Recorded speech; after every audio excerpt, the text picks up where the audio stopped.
you have to go for customers first. If you can plug into the existing payment systems, then we have the advantage that from day one, the first customer can use our system successfully everywhere. You raise your system not from building a critical mass, but saying there are other networks which have the critical mass and you plug into them. It's still an advantage for the customer because you can use it everywhere and you can give it some additional benefit. Today, I'm going to be speaking with Bernhard Kauer, who's joining us from Germany. I'm really excited to speak to you today because, you are a pioneer and entrepreneur in the payment space, and you are learning many things about what makes payments successful. Set for us the agenda for Europe and set for us the problem that you are out to solve in European payment. In Germany, lots of payment is still happening with cash, and there's several reasons for that. And one reason is privacy. People really like to have their anonymity when they pay. There are other reasons like high cost for card payments and so on. Approximately half of the payments that are in cash. And then you have card payments, and most of the cards are debit cards, and they are given by the normal banks. So you have 120 million debit cards are given out by the banks, and there is a German card scheme called Girocard, which does 70 or 80% of the volume they are doing in Germany. So if you pay, you pretty much pay with a bank card, and that's it. People really want to have a faster and secure way, and nobody had solved this problem yet. And it was one of the reasons why we started Puzzle2Pay. We wanted to solve this puzzle, solving the new digital payment system without throwing away all the benefits of the older systems. In Europe, you have an interesting part because you have a unified commercial area, and with banking, you have the ability to move or provide banking services pretty much in all European countries. But on the other hand, you have these still nationalized systems like GiroPay and so on. So it's still outdated somehow. And on the other hand, it's open in some sense. There's a real opportunity to, look in the future and see what's possible there. The funny thing about Europe is that by legislation and the EU's activism in payment, you've got SEPA, you've got the Single European Payment Area, and then you've got the payment legislations, right, in place. And you have the participation, you've got open banking sort of, so the APIs infrastructure.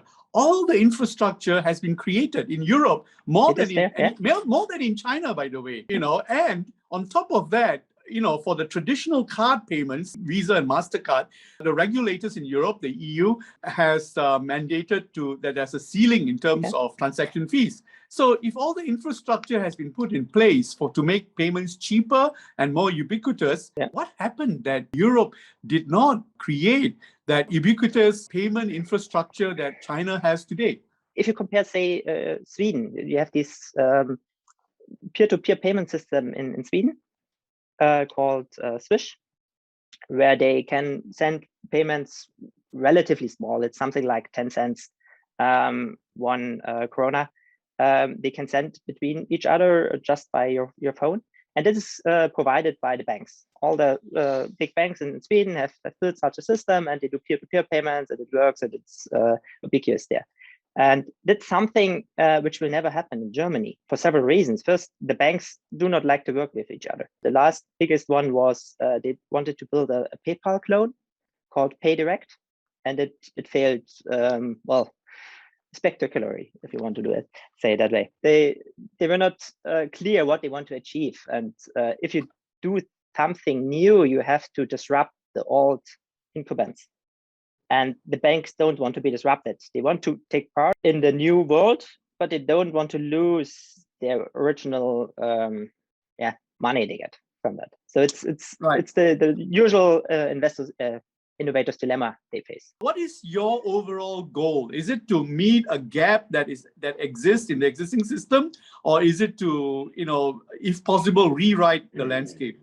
It's pretty much both. So we started with micropayments. So that was the original idea. It's pretty much micropayments in the internet. And we are doing a cloud storage startup where we were using SSDs, flash storage, for speeding up cloud storage. We built a system, and the system was too cheap in the end. We had the experience, the engineering experience, in saying, well, if it's a problem on technology, we can solve that. We know how to use the advantage we get from newer technology. We know Moore's law. We knew how to build a scalable system. So we set out with that goal in the end. And what we came up with was a completely new payment stack where we can transfer single cents and still make money in the end. We looked a little bit around and figured out, well, if we have this nice payment system, then we can use it for more than just micropayment. It doesn't matter whether you transfer 1 cent or 100 euro. It's pretty much the same thing, right? It's the same message. It's the same procedure. So we figured out if we go outside that and say, do payment for not only for micropayments, where we have small amounts, but do payment for everyday life, then we end up with a much larger volume, and with a large volume, a small share, we still end up with a small or medium or large revenue. The cost of processing payment has collapsed.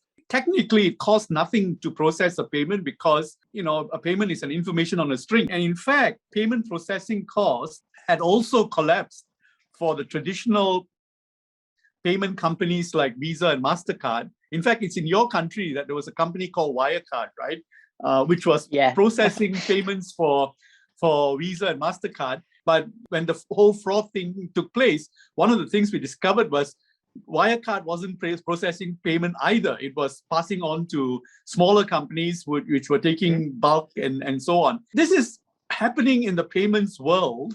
And yet, there are hundreds of startups like yours everywhere in the world that want to revolutionize payment. I want you to give me a sense of the revenue models that didn't work in payments and the revenue models that you are looking at that makes it possible for a company like yours to function profitably. So as I said, the physical cost of payment comes down, and the easiest explanation is Moore's law, right? In the last 20 years, we have something like a 1000x reduction or improvement in CPU performance for the same price. The physical cost for sending a payment is pretty much goes down all the time.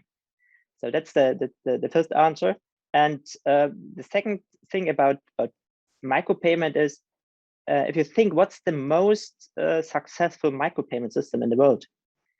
And my answer for that is Google AdWords. The Google Ad Network is pretty much on the websites, you have an ad. And if somebody clicks there, you get money for that. So it's a micropayment system, and you don't get much money for that, right? And it does, and they do it with scale. So there's a lot of things to get at. So they have billions of revenue for that.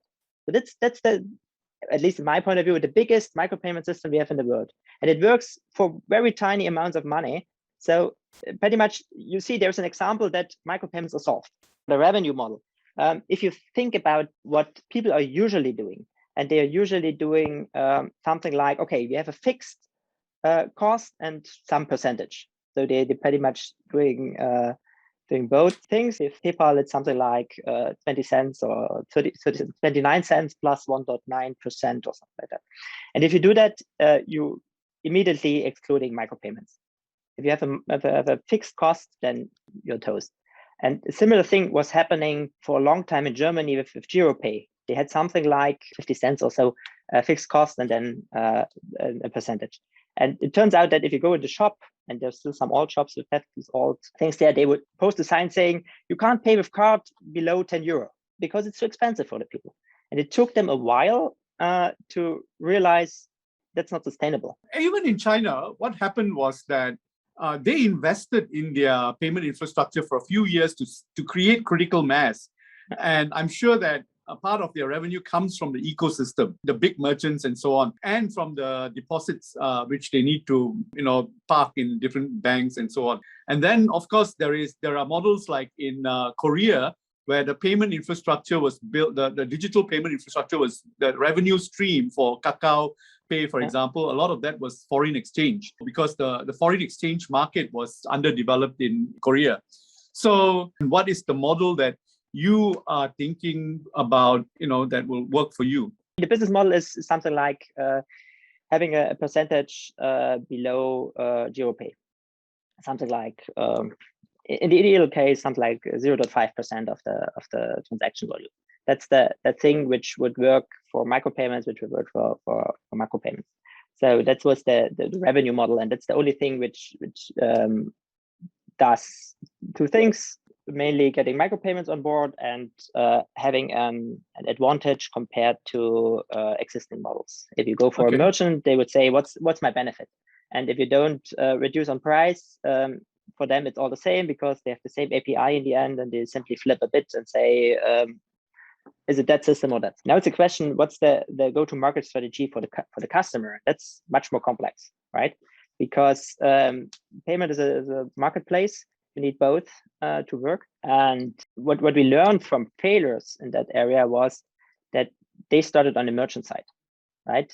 PayDirect was something. There was a big project 10 years ago from Otto Group, which is a large retailer in or descent e-commerce thing they wanted to build, and they simply said, okay, we have a lot of money and we want to build a payment system and we need both. So we go to the merchants and say, here's some money, please use us. And this always fails because the customer doesn't care, right? If there's a website, you have 5 different options and there's a 6th one. Why should I choose the 6th one?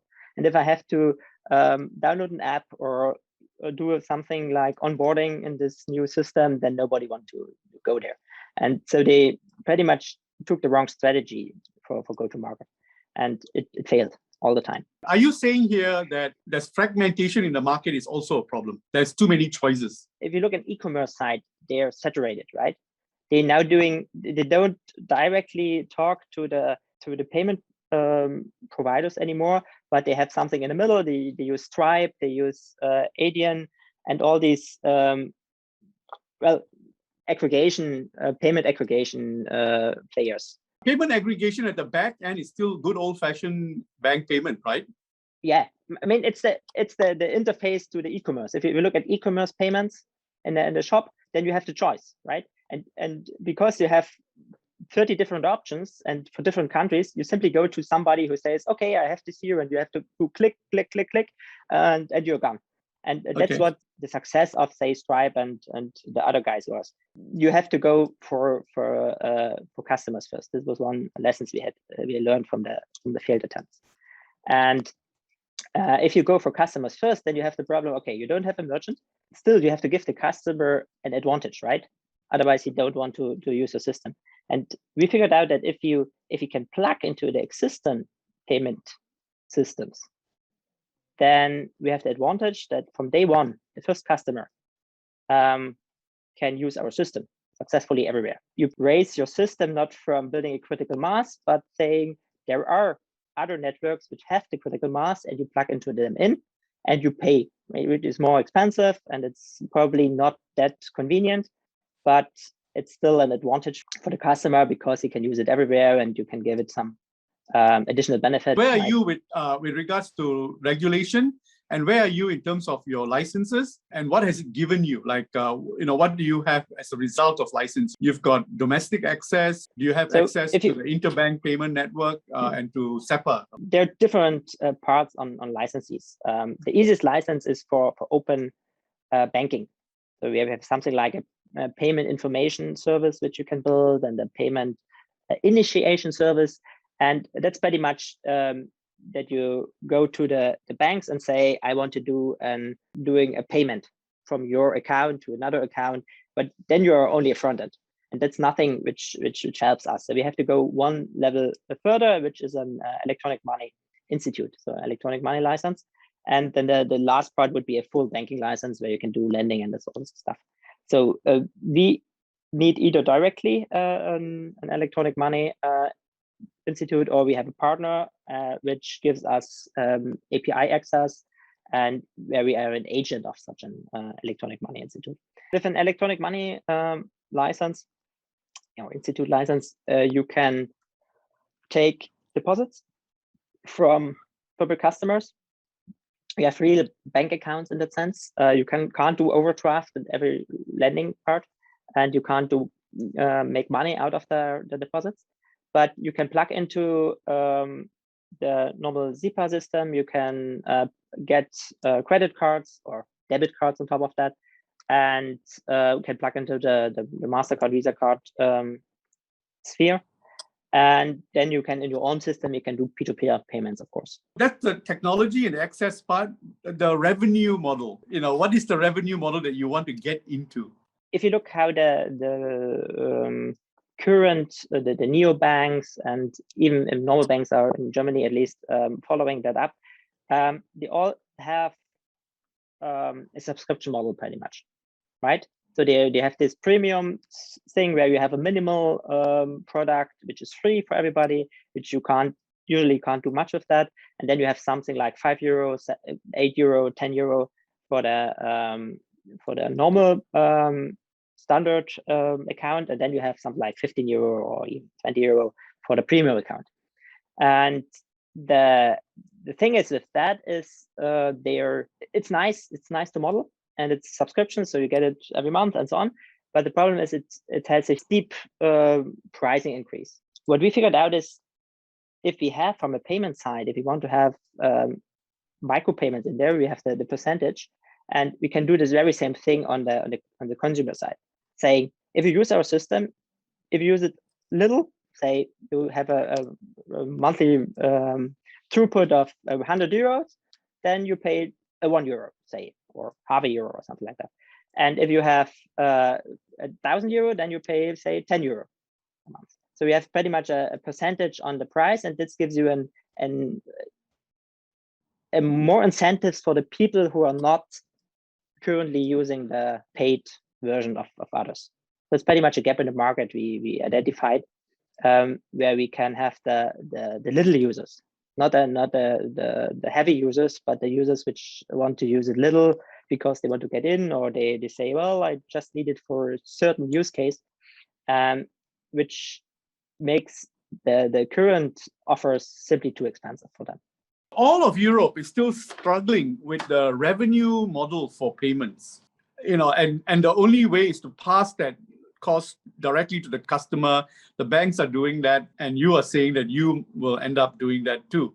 What about ecosystems? What about, when you create an ecosystem, you create vendors or you create merchants who didn't exist before, who would pay a premium to streamline the payments part, or rather to complete the loop on their payments. What do you think will be the momentum for Europe? The problem is Europe, from an outside point of view, it looks like this is Europe, right? It's a big unified market and it's all the same. The problem is then you end up with, okay, Sweden is completely different than, say, Germany, and it's different than Italy, and that's different than Spain. So it's the cultural aspect is really hard to put into the very good point. Yeah. Point. What we figured out that, for example, the argument which we make is saying, okay, we start with a cash alternative because we can build a system that's privacy aware. It's perfectly fine for Europe, for Germany, but it won't get much in, say, Sweden, because they don't have this problem. Even if you look at PayPal or something like that, it's the same model for 20 years, and the environment has changed. So the costs come down, the people want to have another thing, they want to have unified things, they're used for convenience and so on. And this is not reflected in the products we see in the market today. Am I right to think that critical mass is important for you? Having a critical mass, a momentum in terms of the number of customers is important for your payment platform to be considered successful? What we struggle with getting a viral loop going on, right? So getting the growth rate right. We don't have the problem other payment systems have, that they say if there's not 1 million people in there, then the network is not dense enough. It's not the number per se to say we are successful if we have 100,000 or 1 million or 10 million people. It's the question whether we can convince a subgroup fast enough. That's the thing. Saying if you can convince all privacy-aware people within, say, 3 years or so, or 5 years, or a certain percentage of them, then it would be a success. And if you can do that, if you say, okay, this is a benefit for these subgroup, then the whole system will grow naturally, pretty much. Final question. What do you think is the future of payments? What is the goal that you've set for yourself? Payment will be something which is much more convenient than we have today. It moves into one direction, and the force is convenience in the end. Because it's more convenient, people will use it. Because they have less headaches, they will use it. Because it's cheaper, they will use it. So it's in the end, it's the convenient force who drives the industry or the future. And what I'm hoping for is pretty much that the puzzles we are solving, or the puzzles they're currently in, the obstacles, that we can get away with that, right? That you are flexible, that you have a flexible, cheap, secure payment system without having a compromise on one of the parts. That would be my dream in the end.